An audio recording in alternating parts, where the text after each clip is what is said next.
नमस्कार विद्यार्थी मित्रों, पुरुषार्थ एज्युकेशन चैनल में हूँ भारती रक्षा आपનું हार्दिक स्वागत करूँ છું। આજે આપણે ધોરણ 7 ના ગણિતમાં ચેપ્ટર નંબર 7 ત્રિકોણની એકરૂપતા એના વિશે આપણે શીખીએ।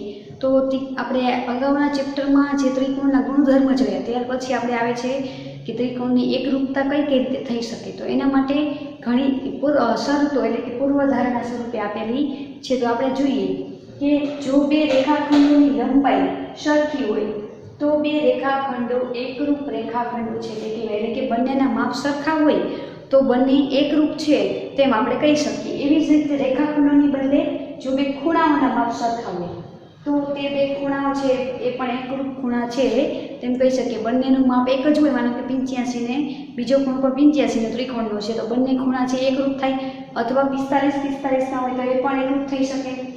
હવે એના પછી આપણે બે ખૂણા અને બે રેખાખંડ એટલે બે બાજુ ત્યાર પછી આવે છે કે બા બા બा એટલે કે બાજુ બાજુ અને બાજુ।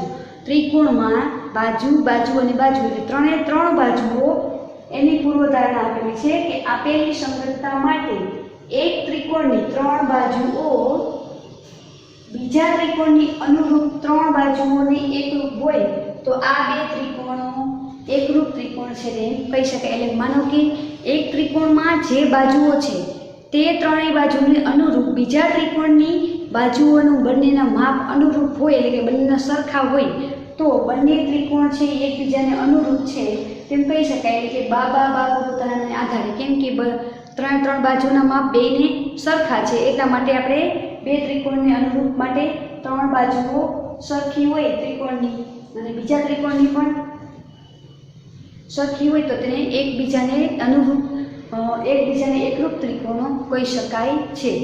ત્યાર પછી જોઈએ કે બા બા પૂર્વધારણા। હવે આમાં ત્રણ બાજુઓ હોય ત્રિકોણની એટલે કે બાજુ બાજુ અને બાજુ આપણે ત્રણ બાજુ લઈએ। હવે શું આવે છે બા બા, બા એટલે બાજુ, ખૂ એટલે ખૂણો અને બા એટલે બાજુ। તો બાજુ ખૂણો અને બાજુ તો આપેલી સંગતતા માટે એક ત્રિકોણની બે બાજુ અને વચ્ચેનો ખૂણો। હવે બે બાજુની જે વચ્ચેનો ખૂણો આવે છે ઉપર તે ખૂણો બીજા ત્રિકોણની અનુરૂપ બે બાજુ અને વચ્ચેના ખૂણાને એકરૂપ હોય તો બે ત્રિકોણો એકરૂપ ત્રિકોણ કહી શકાય। હવે જે ત્રિકોણમાં બે બાજુઓ અને વચ્ચેનો ખૂણો સમાન હોય, હવે એ જ રીતે બીજા ત્રિકોણમાં પણ બે બાજુ અને ખૂણો સમાન હોય તો બંને ત્રિકોણ એકબીજાને અનુરૂપ છે તેમ આપણે કહી શકીએ છીએ। એટલે કે અનુરૂપ બને એના બાજુઓ અને ખૂણાઓ તો બંને ત્રિકોણ છે કેવા બનશે તો કે એકરૂપ બનશે। ત્યાર પછીની પૂર્વધારણા જોઈએ।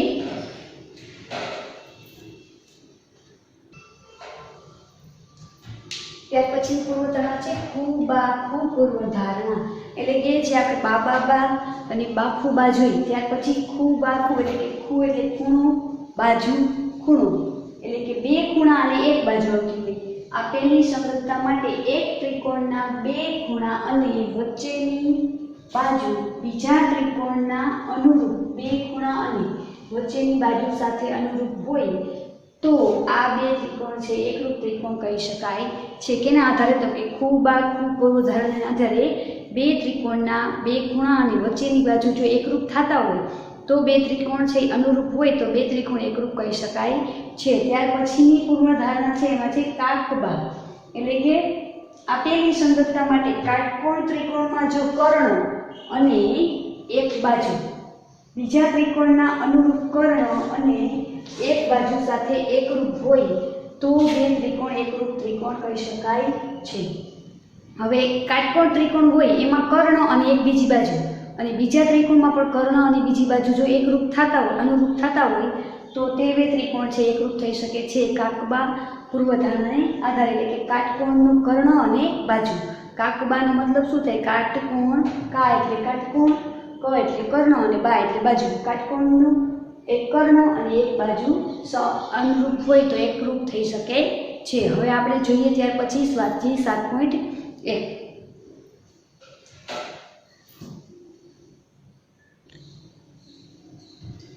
ત્યાર પછી જોઈએ સ્વાધ્યાય 7.1 માં આપણે પ્રશ્ન પહેલો જોઈએ કે નીચેના વિધાન પૂરા કરો। હવે આપણે આ વિધાન પૂરા કરવાના છે। આપણે જે શરત અને અગાઉની માહિતી આપણે શીખી હતી તેના પરથી તેમાં પહેલું વિધાન છે કે બે રેખાખંડો એકરૂપ થાય ત્યારે જો બે રેખાખંડોના માપ સરખા હોય તો બંને એકરૂપ થાય, એટલે કે બે રેખાખંડો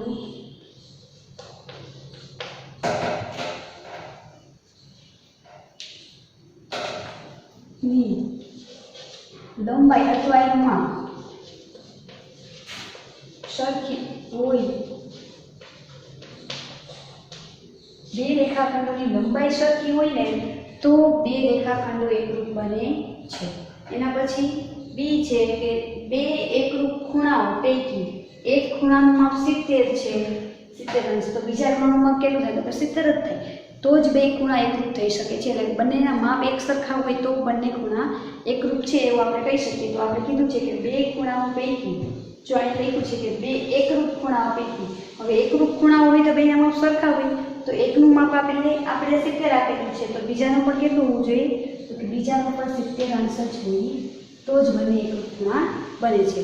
ત્યાર પછી ત્રીજી ખાલી જગ્યાએ એટલે ત્રીજું વાક્ય જોઈએ. જ્યારે આપણે a બરાબર b એમ લખીએ છીએ ત્યારે સાચા અર્થમાં કેમ લખાય ખૂણાને? એટલે કે સાચા અર્થમાં આપણે આ રીતે લખી શકીએ, ખૂણો a બરાબર ખૂણો b, આ રીતે આપણે લખી શકાય.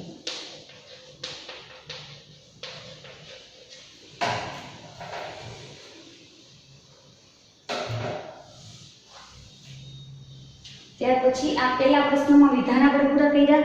હવે જોઈએ પ્રશ્ન બીજો, કે પ્રશ્ન બીજામાં શું કીધું છે કે એકરૂપ આકારોના બે ઉદાહરણો રોજિંદા જીવનમાંથી લખો. હવે એકરૂપ આકારો હોય તેવા કોઈ પણ બે ઉદાહરણ લખવાના છે અને એ રોજિંદા જીવનમાં જે આપણે વપરાતા હોય તેમાંથી લખવાના છે. તો માનો કે 2000 રૂપિયા એટલે રૂપિયા 2000ની બે નોટ, 2000 રૂપિયાની બે નોટ હોય એટલે બેનો આકાર લંબચોરસ છે અને બે એકરૂપ થાય.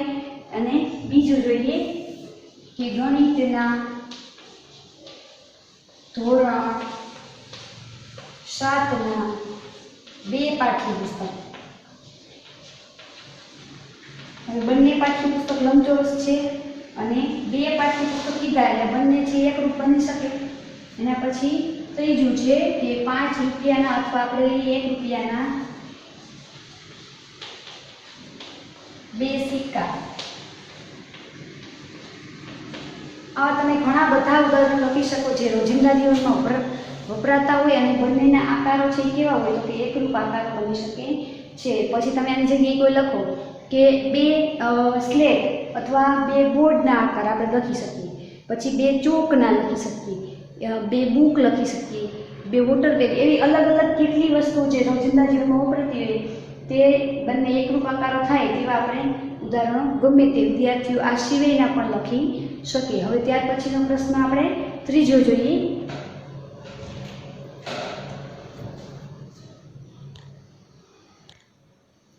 ત્યાર પછી આપણે પ્રશ્ન ત્રીજો જોઈએ કે જો સંગતતા ABC સંગતતા FED માટે ત્રિકોણ ABC એકરૂપ, આ નિશાની છે એની નિશાની એકરૂપતાની છે અને આ નિશાની છે સંગતતાની છે. તો ત્રિકોણ ABC એકરૂપ ત્રિકોણ FED છે. બંને ત્રિકોણ કેવા છે? તો કે એકરૂપ ત્રિકોણો છે. તો બંને ત્રિકોણના બધા અનુરૂપ એકરૂપ ભાગ લખો. બંને ત્રિકોણ એકરૂપ હોય તેના ભાગ પણ બધા એકરૂપ થાય, તો આપણે અનુરૂપ એકરૂપ ભાગ લખીએ. તેમાં સંગતતા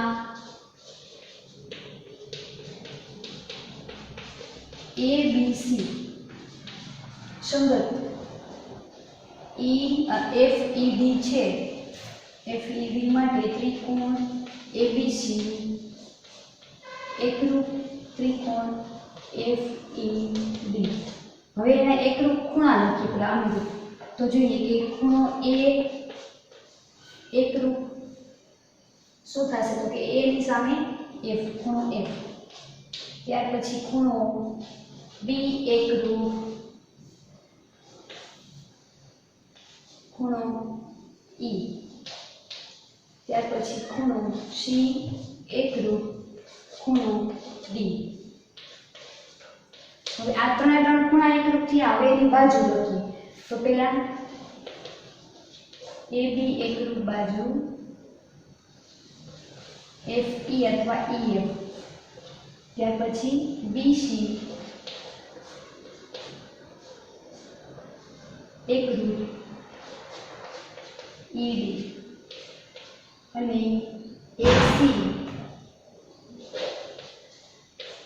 એકરૂપ FD અથવા DF. આ ત્રણ બાજુ પણ એકરૂપ થશે. હવે ABC એકરૂપ EF ED છે એમાં ત્રણ ખૂણા અને ત્રણ બાજુ છે એ બંનેને એકરૂપ થઈ છે જે આપણે લખીએ. હવે ત્યાર પછીનો પ્રશ્ન ચોથો છે કે જો ત્રિકોણ DEF એકરૂપ ત્રિકોણ BCA હોય તો DEF ના નીચેના અંગોને અનુરૂપ BCA ના ભાગ લખો. હવે આપણે આ DFE ના જે અનુરૂપ ભાગ આપ્યા છે તે આપણે BCA ના આધારે લખવાના છે. તો હવે અહીંયા E છે E, તો E ને અનુરૂપ શું થાય તો કે એકરૂપ કયો થાય BC માંથી? તો અહીંયા વચ્ચે છે E, તો આમાં પણ વચ્ચે C હોય તો આપણે એ પ્રમાણે લખવાનું C બનશે. એ પછી EF બાજુ એવી છે એટલે કે છેલ્લી EF બાજુ છે તો આમાં એકરૂપ કઈ થાય? CA થાય. હવે આમાં ખૂણો F આપ્યો છે તો આમાં ખૂણો એકરૂપ A થાય. ત્યાર પછી DF છે તો આમાં BA થાય.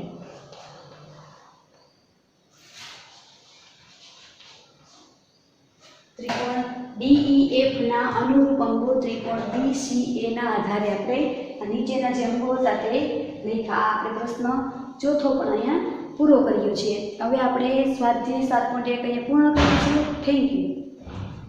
આજે ધોરણ 7ના ગણિતમાં ચેપ્ટર નંબર 7નું ત્રિકોણની એકરૂપતા તેમાં આપણે સ્વાધ્યાય 7.2 માં પહેલો પ્રશ્ન જોઈએ કે નીચેનામાં એકરૂપતાની કઈ શરતનો ઉપયોગ કરવામાં આવ્યો છે કે કઈ આપણે શરત વાપરી અને જોયું છે. તો જોઈએ પહેલા કે A આપેલું છે એમાં બે ત્રિકોણ છે, ત્રિકોણ ABC અને ત્રિકોણ DEF આપેલા છે.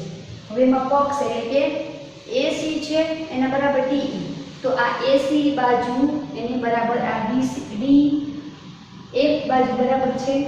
પછી બીજું છે કે આ AB બરાબર આ DE, તો બે બાજુ બરાબર થઈ. ત્યાર પછી BC, તો BC બરાબર EF, એટલે કે આ ત્રિકોણની ત્રણ બાજુઓ અને આ ત્રિકોણની ત્રણ બાજુઓ એકબીજાની એકરૂપ છે. તો આપણે કહી શકીએ કે ત્રણ બાજુઓ છે તો આપણે બા પ્રમેય એટલે સોરી બા પૂર્વધારણા પરથી કહી શકીએ. એટલે કે બાજુ અને બાજુ, આ ત્રણ વખત બાનું શું મતલબ થાય? બાજુ અને બાજુ ત્રણ બાજુ ત્રિકોણની એકરૂપ એટલે કે એકરૂપ અનુરૂપ છે એટલા માટે આપણે એકરૂપ ત્રિકોણ કહી શકીએ કે બા પૂર્વધારણાને આધારે. બા પૂર્વધારણાને આધારે ત્રિકોણ ABC અને ત્રિકોણ DEF છે એકરૂપ છે. ત્યાર પછી બીજું છે કે એમાં ત્રિકોણ PQR અને XYZ આપેલા છે. હવે એમાં છે કે XP ZX બરાબર RP, તો આ ZX અને RP બંને બાજુ એટલે કે એક બાજુ સમાન થઈ. પછી RQ અને ZY, આ RQ એટલે કે કર્ણ અને આ ZY એ બે સમાન છે. ત્યાર પછી ખૂણો PRQ, તો કયો થાય તો કે ખૂણો આ P R અને Q વચ્ચેનો ખૂણો થાય અને આમાં XZ Y, તો આ Z ખૂણો થાય. તો બે બાજુ સમાન છે અને એક ખૂણો સમાન છે. તેથી આપણે ત્રિકોણ PQR એકરૂપ ત્રિકોણ XYZ કહી શકીએ. તો બે બાજુ અને એક ખૂણો છે તો એમાં શું થાય તો કે બા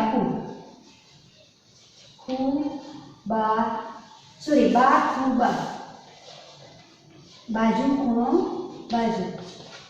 કઈ પૂર્વધારણા આવશે કે બાજુ ખૂણો અને બાજુ ખૂણો બાજુ.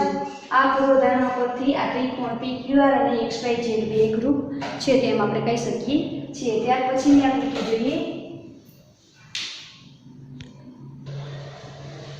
હવે ત્રીજું જોઈએ એમાં C કે એમાં છે આ ત્રિકોણ LMN અને FGH ત્રિકોણ બે આપેલા છે. એમાં ખૂણો MLN એટલે આ એક ખૂણો થયો અને બરાબર છે FGH, તો કયો થાય તો કે આ G. બીજો છે NMA એટલે આ M ખૂણો અને GFH એટલે આ F ખૂણો. પછી કે ML બરાબર FG, આ ML આ બાજુ છે E અને આ FG આ બાજુ બે છે એ કેવા છે તો સરખા છે ત્રિકોણમાં. તો ત્રિકોણ પહેલામાં L અને G સરખા, પછી M અને F, અને ML બાજુ છે અને FG બાજુ સરખા છે એટલે બે ખૂણા થયા સરખા એકરૂપ છે એ બે ખૂણા થયા અનુરૂપ છે અને એક બાજુ થઈ બે ખૂણા અને એક બાજુ એટલે કે ખૂણો પછી બાજુ અને પાછો ખૂણો. તો આ ખૂણો બાજુ અને ખૂણો તો કઈ શરત આવશે?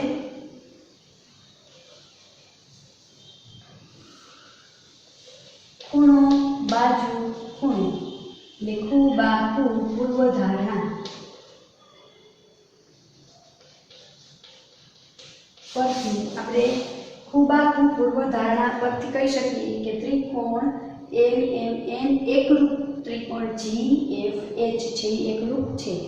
ખૂણો બાજુ અને ખૂણો બાજુ અને ખૂણો તેના પરથી બંને ત્રિકોણ એકરૂપ છે એવું કહી શકીએ. ત્યાર પછી ડી આકૃતિમાં જોઈએ કે ABE અને BCD બંને ત્રિકોણ છે એ કાટખૂણે છે એટલે કે કાટકોણ ત્રિકોણ આપેલા છે. હવે આપણે જોઈએ કે EB, હવે આ EB છે શું છે તો કે કર્ણ છે એના બરાબર DB, તો DB પણ કર્ણ, બંને કર્ણ કેવા છે તો સરખા થયા.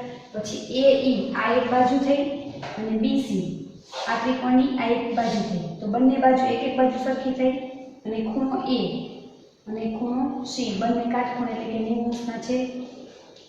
તેથી ત્રિકોણ ABE એકરૂપ ત્રિકોણ CDB છે. તો આપણે આ જોયું કે કાટખૂણાની કોઈ એક બાજુ અને કર્ણ સમાન હોય ત્યારે કઈ પૂર્વધારણા આવે છે તો કે કાકબા. કાટખૂણાનો કર્ણ અને એક બાજુ સમાન હોય એટલે કે અનુરૂપ હોય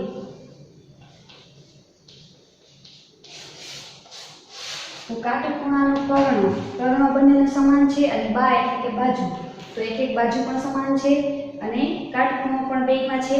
તેથી કાકબા પૂર્વધારણા પરથી આપણે કહી શકીએ કે આ ત્રિકોણ ABE એકરૂપ ત્રિકોણ CDB એકરૂપ છે એવું કહી શકીએ છીએ. આ પ્રશ્ન આપણે પહેલો જોઈએ.